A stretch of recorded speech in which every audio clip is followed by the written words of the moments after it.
Bienvenue sur la chaîne Pièces de Radio Complet. Pensez à vous abonner pour ne pas rater les épisodes prochains. Nick, donne-moi encore un peu de ce vieux Bourgogne français. Il me rappelle le petit restaurant de l'île Saint-Louis que je fréquentais quand j'habitais Paris. Sais-tu qui m'a donné l'adresse de ce viticulteur? Non? Le sommelier de chez Maxims, rue Royale. Oui, un soir où j'avais dîné près de Sarah Bernard et de Mounet-Sully. Paris. Ah, mais écoute, qu'est-ce qu'on fiche ici? Quand on pense qu'il y a des Parisiens qui abandonnent la ville lumière pour venir vivre à New York. Oh, bon, il n'y en a pas beaucoup. Hein. Moi, j'en connais au moins un. Qui? Jules Coursegoule. Coursegoule? Comment il date? Toi, tu connais ce farfelu? Bah oui, je l'ai interviewé il y a 15 jours pour le New York Herald. Eh ben moi, j'ai eu affaire à lui mardi dernier. À quel sujet? Eh bien, figure-toi que mardi soir, un valet de chambre noir m'apporte une lettre de son maître, un certain Coursegoule. Monsieur Carter, venez vite, un drame affreux, vous seul pouvez nous tirer de là. Je saute sur mon chapeau, le valet de chambre fouette son cheval et me conduit jusqu'à une somptueuse propriété.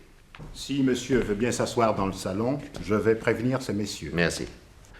30 secondes plus tard, entraient 3 gentlemen dont le plus vieux était vert de rage.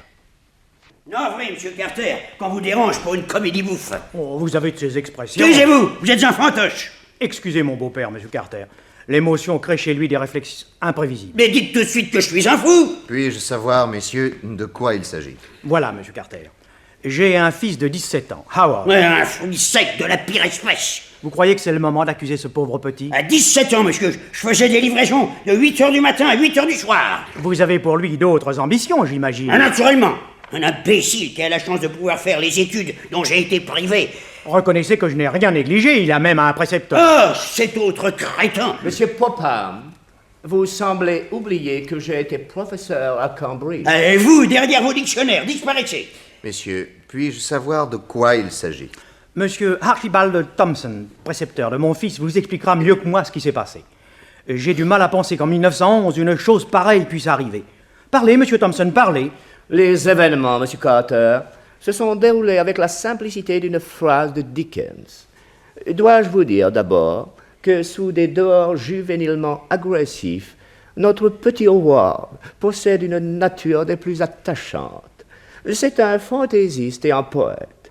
Il est vrai qu'en lui faisant travailler son Shakespeare, je lui cite sans cesse en exemple son cher papa, qui est un si fin lettré. Oh, je suis auteur dramatique. Or, pour mon élève, j'ai toujours tenu à faire alterner, selon les sages préceptes athéniens, le travail et les loisirs instructifs s'entend. Et cet après-midi, je l'ai emmené s'amuser un peu devant les sarcophages égyptiens. En sortant du musée, nous avons longé les quais pour rejoindre sa voiture. Parce que mon petit-fils possède un tilbury et un pur sang. Oui, à 17 ans, moi, j'avais une voiture à bras. Donc, nous marchions au bord du trottoir, quand soudain s'arrête devant nous une limousine noire. 2 colosses sautent à terre. Ils saisissent Howard et le jettent dans l'auto. La portière claque. Le temps de dire « What ?» Ils ont disparu. Vous avez relevé le numéro de l'automobile? Oh, je n'en ai pas eu le temps, hélas. Tout ce que j'ai pu remarquer, c'est que c'était une auto noire avec des filets jaunes. J'étais de retour ici à 6 heures et j'ai mis ces messieurs au courant. Il est des minutes, monsieur Carter, où la mort semble douce. Oui.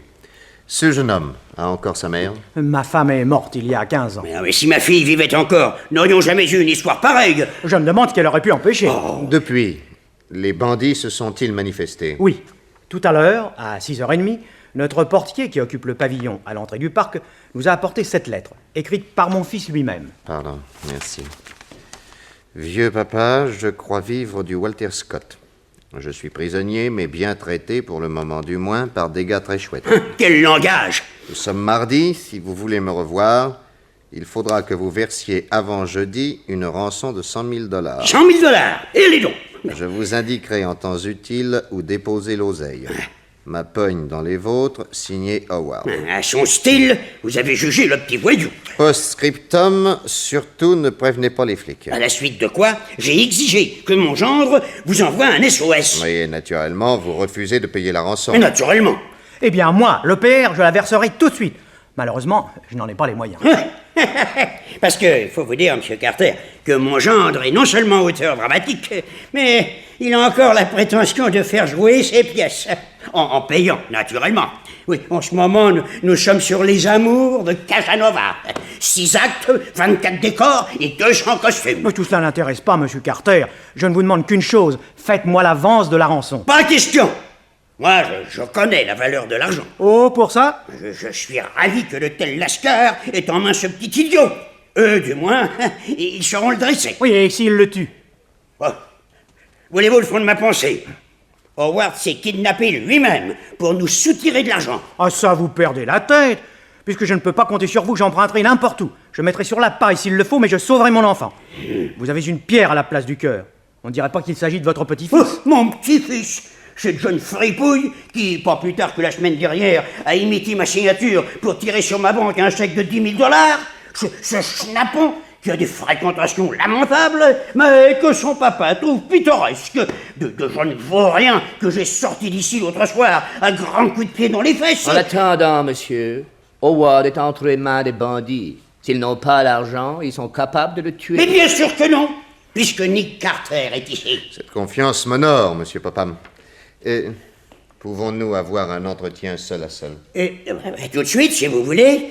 Allez, vous deux, là, déblayez. Voyez-vous, ce qui arrive aujourd'hui est le résultat des mauvaises fréquentations de ce petit imbécile. On sait que je suis riche, très riche. Il introduisait ici n'importe qui. Alors, pourtant, il a un précepteur. Oh, le précepteur est chargé de son instruction, pas de son éducation. Ses leçons finies, il n'a plus à s'en occuper. Ordre formel du père qui tient à veiller seul sur l'âme de son fils, comme il dit. Monsieur Coursegoule porte un nom français, il me semble. Il était français, et il s'est fait naturaliser américain.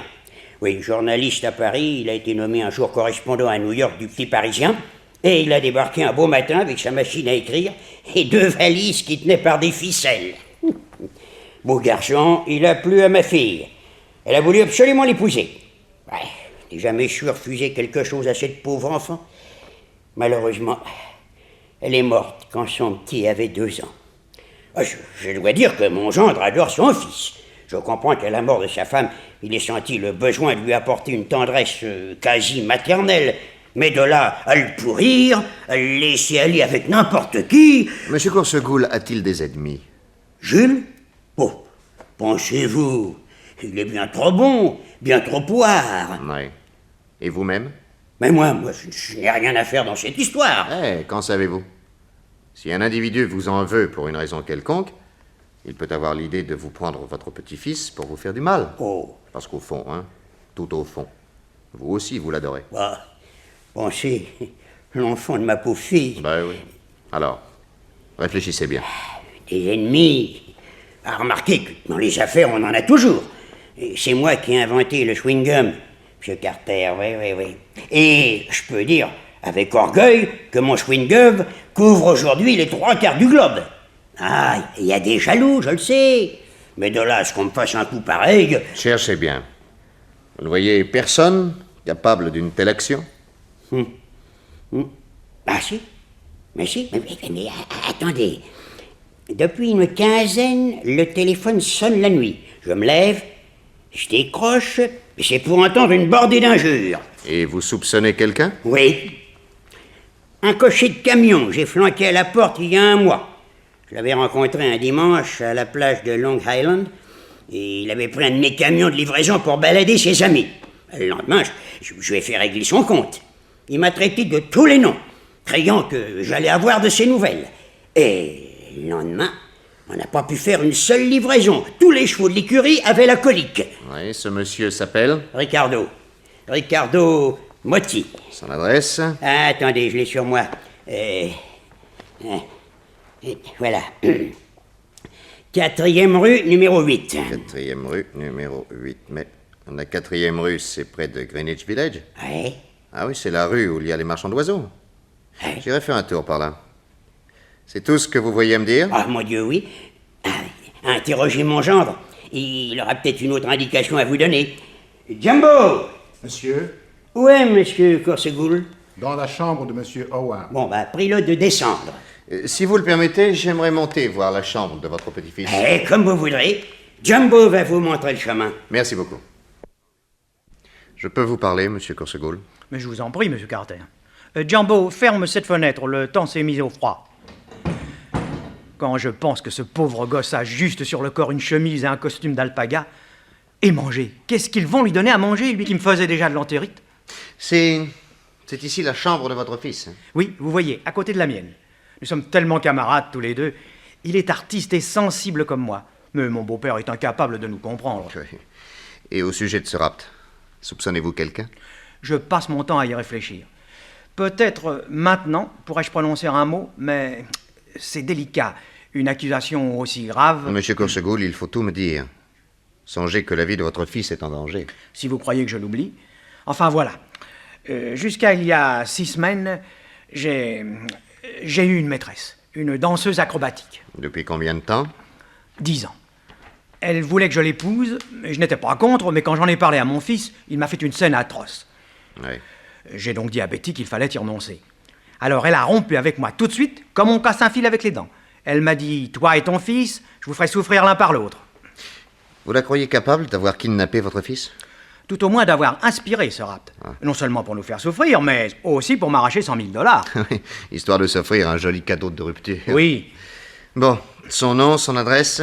Ah, cela m'ennuie beaucoup de vous les donner. Je peux tellement me tromper. Non, ne craignez rien. J'agirai avec toute la discrétion nécessaire. Bon, Betty Garfield, Garfield, 49e rue, 49e rue, numéro 87. numéro 87. Parfait. Lui connaissez-vous des relations susceptibles d'exécuter pour elle une opération aussi audacieuse? Ah oui, le précepteur a vu 2 costauds. Or, le frère de Daisy est boxeur poids lourd. Ah, son nom? William Garfield, on l'appelle Willy. Son adresse? Je l'ignore. Daisy a toujours entouré son frère d'un certain mystère. Il doit tenir à ce qu'on en sache le moins possible sur son compte. Enfin, tout ce que je peux vous dire, c'est qu'on le trouve en permanence au drugstore qui est au coin de la 3e avenue et de la 106e rue. Bon, ben, je vais y aller en sortant d'ici. Maintenant, dites-moi, que pensez-vous de M. Thompson? Comment est-ce que j'en pense? Ouais. Mais vous ne le soupçonnez pas, j'espère. Ah, mon métier est de soupçonner tout le monde. Oh, Monsieur Thompson est un Anglais fort distingué, comme vous avez pu le voir. Il a été professeur d'humanité à l'université de Cambridge, et les leçons qu'il donne à Howard sont passionnantes.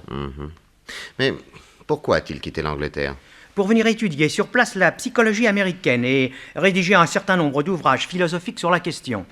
Quel est son prénom? Archibald. Je l'aurais juré. Quoi? Non, rien. Quand est-il arrivé aux États-Unis? Il y a 1 an, je crois.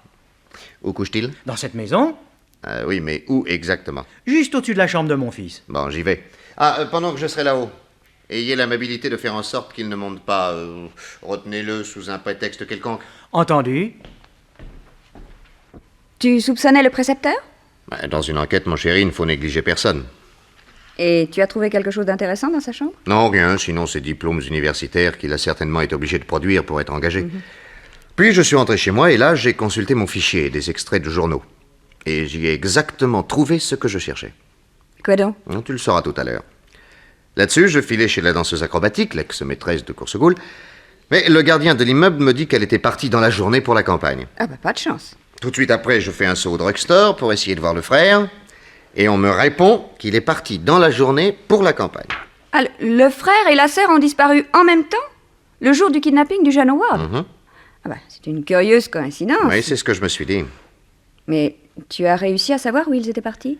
La servante du drugstore m'a dit que le nommé Willy allait quelquefois à la pêche à la truite du côté de Reading. Ah bah, ça c'est vague, Reading. Ah, pourtant, un jour, Willy aurait prononcé devant elle le nom de Skipton. J'ai cherché, et il y a effectivement un patelin dans les environs de Reading qui s'appelle Skipton. Et tu y es allé? Oui, dès le lendemain matin à l'aube, bien entendu. Mais là-bas, on ne connaissait personne du nom de Garfield. Si de temps en temps le boxeur y allait après un mauvais coup pour se cacher, tu comprends, c'était sûrement sous un pseudonyme. Évidemment.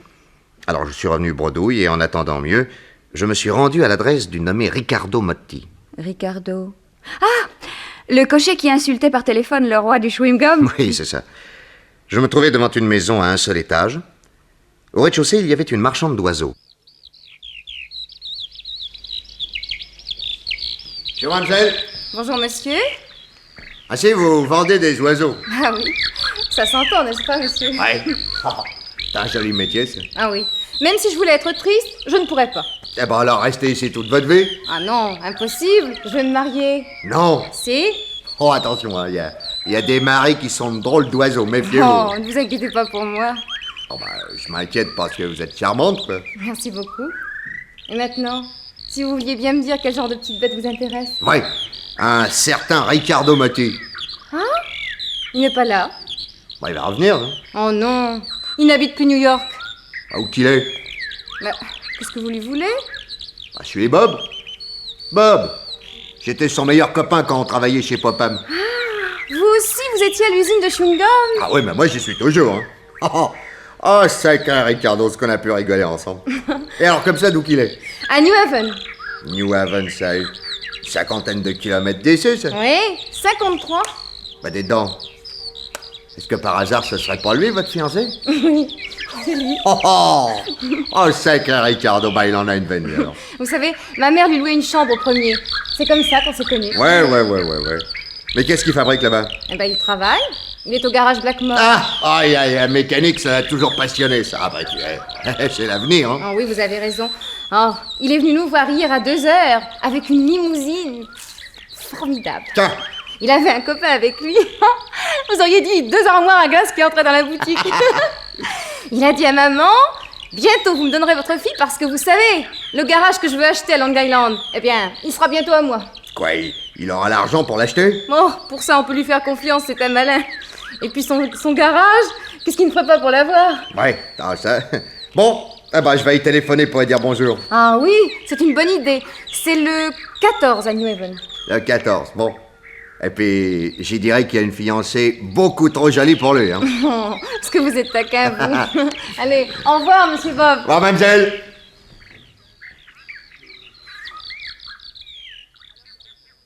Alors, tu as téléphoné Ricardo? Non, je suis allé à New Haven. Et au garage, je n'ai trouvé que le patron, qui était ennuyé d'ailleurs. Ennuyé? Pourquoi ennuyé? Eh bien, la veille, c'était leur jour de fermeture. Oui. Et Bonbourg, il avait prêté à Ricardo et à l'autre mécanicien une limousine, écoute bien, une limousine noire à filet jaune. Tiens. Pour aller faire une petite virée jusqu'à New York. Ils avaient ramené l'auto dans la nuit, mais le matin, ils n'étaient pas revenus travailler. Quoi, ils avaient disparu? Oui.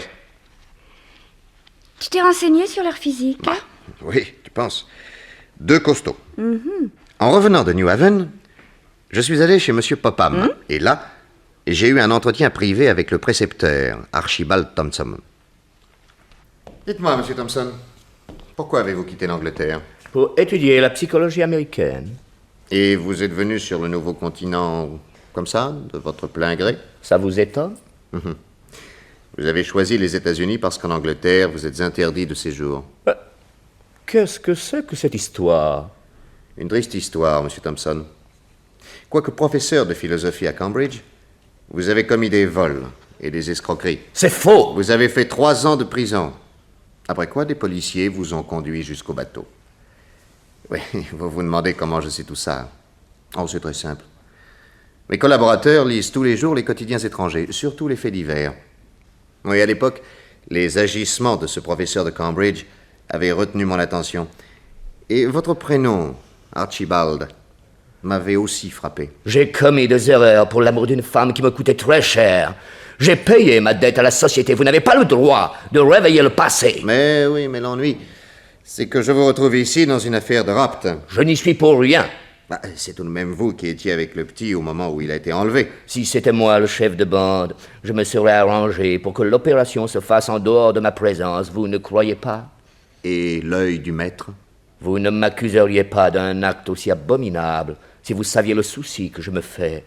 Quand je pense que je n'ai pas su défendre ce petit, j'en mourrais de chagrin. Monsieur Carter! Oui. Monsieur Carter! Mais qu'est-ce qui se passe? Tenez, on vient d'apporter cette lettre à mon gendre. Lisez! Voyons. Vieux paternel, j'espère que grand-père a retiré de sa banque les 100 000 $ de ma rançon. Grand-père vache à lait. Voici ce que vous allez faire. Enveloppez les billets de banque dans un journal solidement ficelé. Allez jeudi à 4 heures sur la route entre New York et Reading. Tiens, Reading, ça me rappelle quelqu'un, ça. Là, au kilomètre 43, vous trouverez sur votre droite un chemin à travers champs qui mène à un petit bois.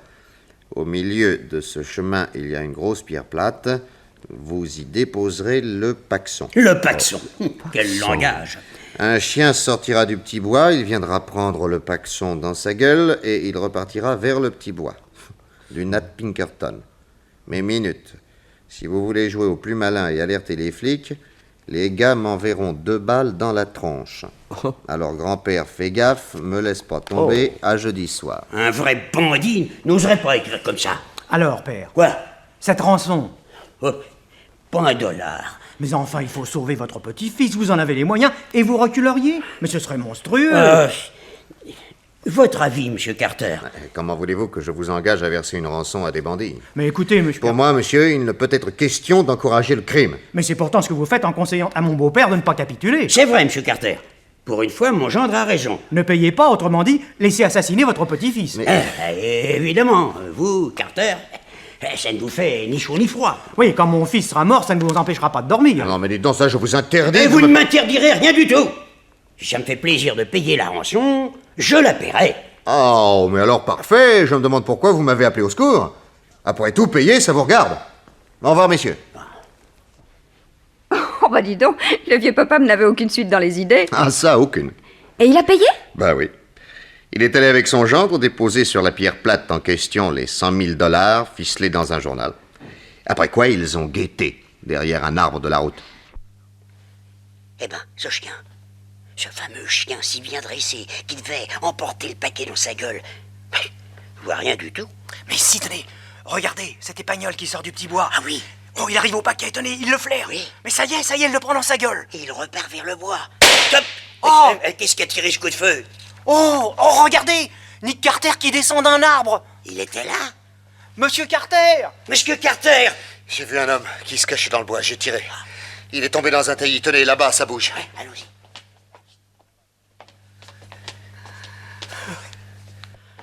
Un seul geste et je t'abats. Thompson. Allez, dis vite où est allé ton chien. Oh, mais je n'en sais rien. Ce chien n'est pas à moi. Je suis venu ici pour essayer d'avoir été un coupable. Je ne savais pas que vous viendriez. Vous êtes blessé? Yes. Où ça? À la fesse. On a amené le précepteur à l'hôpital de Reading, gardé à vue, naturellement. Et le soir même, le jeune Howard était de retour chez son grand-père. Entrez, monsieur Carter. Howard est dans sa chambre en train de tout nous raconter. Ah, alors, jeune homme, cette petite captivité, ça n'a pas été trop dur? Dur? Formidable, ouais. Des gars comme ça. Une fois que t'as été dans l'auto, qu'est-ce qui s'est passé? Ils m'ont foutu quelque chose sous le blaire et je suis tombé dans les vapes. Oh, essaye de parler comme tout le monde, tu veux? Quand je me suis éveillé aux surprises, j'étais dans une pièce au volet clos, avec auprès de moi un gentleman espagnol qui répondait au doux prénom de Pépé. Un être délicieux. Howard, j'aimerais qu'en termes simples, vous exposiez à la police que je représente ce qui s'est passé exactement. Ah, messieurs, auriez-vous l'obligeance de nous laisser quelques instants? Ah bon? Ah ben, on va dans la pièce Merci. à côté. Bon.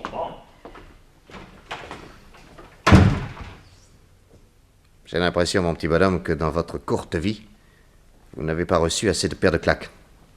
Alors, si nécessaire, je suis prêt à rattraper le temps perdu. Maintenant, je vous écoute. Vous avez été bien traité. Très bien. Les bandits avaient des livres passionnants, et comme nourriture, ils me donnaient tout ce que je voulais, tout ce que j'aime. Et même que ce matin, Pépé m'a apporté un paquet. Et c'était mon gilet doublé de fourrure. Celui que vous avez sur vous? Oui. Pépé m'a dit que la première nuit de ma captivité, un de leurs copains s'était introduit dans ma chambre chez grand-père pour prendre mon gilet dans mon armoire et il nous l'a expédié par la poste. Des attentions comme celle-là, ça s'oublie pas. Ah oui, c'est gentil, ça, en effet. Hein? Qu'est-ce qu'il y a là, dans ce paquet? Des livres qu'il y avait là-bas que j'ai pas eu le temps de lire. Pépé m'en a fait cadeau. Je les ai enveloppés dans le papier de mon gilet. Vous permettez? Oui. Et ceci, c'est le papier dans lequel votre gilet a été expédié par la poste. Hein? Oui. Ah bah, il y a peut-être une adresse qui nous indiquera l'endroit où vous étiez enfermé. Oh bah alors vous laissez rien perdre. Ah bah, tenez. Regardez l'étiquette, elle y est encore. Il n'a pas pensé à ça, votre espagnol, hein? Ah, une étiquette dactylographiée, s'il vous plaît. Voyons, Monsieur Rodriguez, 11 La Pérouse Street, Skipton, États-Unis. La Pérouse et accent aigu, quel luxe. Et Skipton, le pays où le boxeur va à la pêche. Tiens. Monsieur Coursegoul, s'il vous plaît. Monsieur Carter? La première nuit qui a suivi le kidnapping, une personne, homme ou femme, s'est introduite dans cette chambre. Elle a ouvert l'armoire et a pris le gilet fourré de votre fils pour l'expédier à ses ravisseurs afin que la jeune victime n'ait pas froid. Oh, par exemple. Au cours de cette nuit-là, vous avez entendu des bruits dans cette chambre? Ah oui, au fait. Maintenant que vous me le dites, toute la nuit, j'ai tapé des modifications au dernier acte de ma pièce.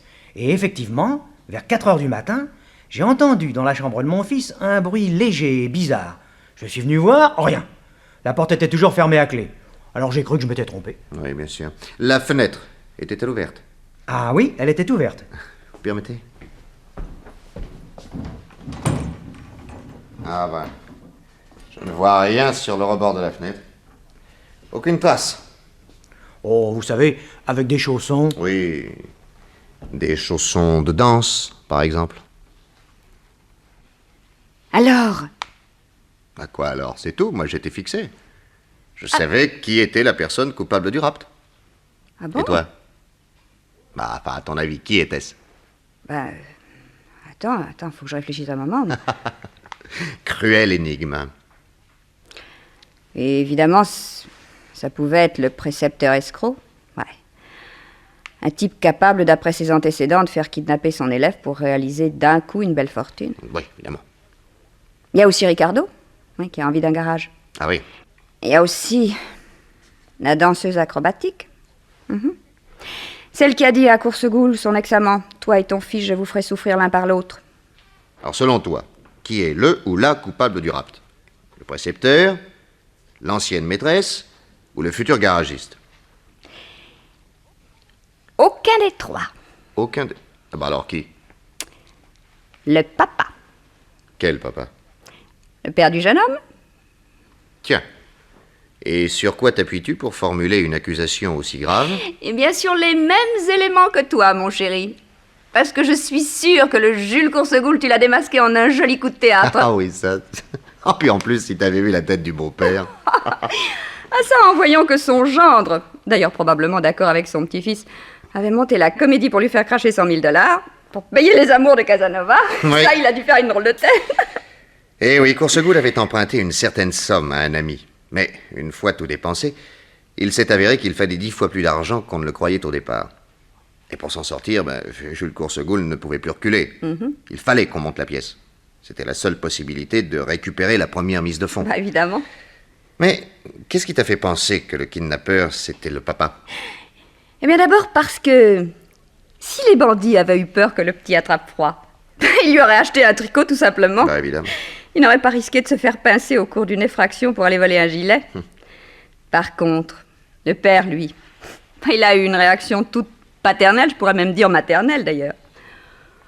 Et au lieu d'écrire à l'espagnol qui était à sa solde d'aller acheter un tricot au petit, il a trouvé plus simple d'envoyer tout de suite le gilet par paquet poste. Bah oui, mais mon chéri, tout ça, ce sont des présomptions. Une preuve.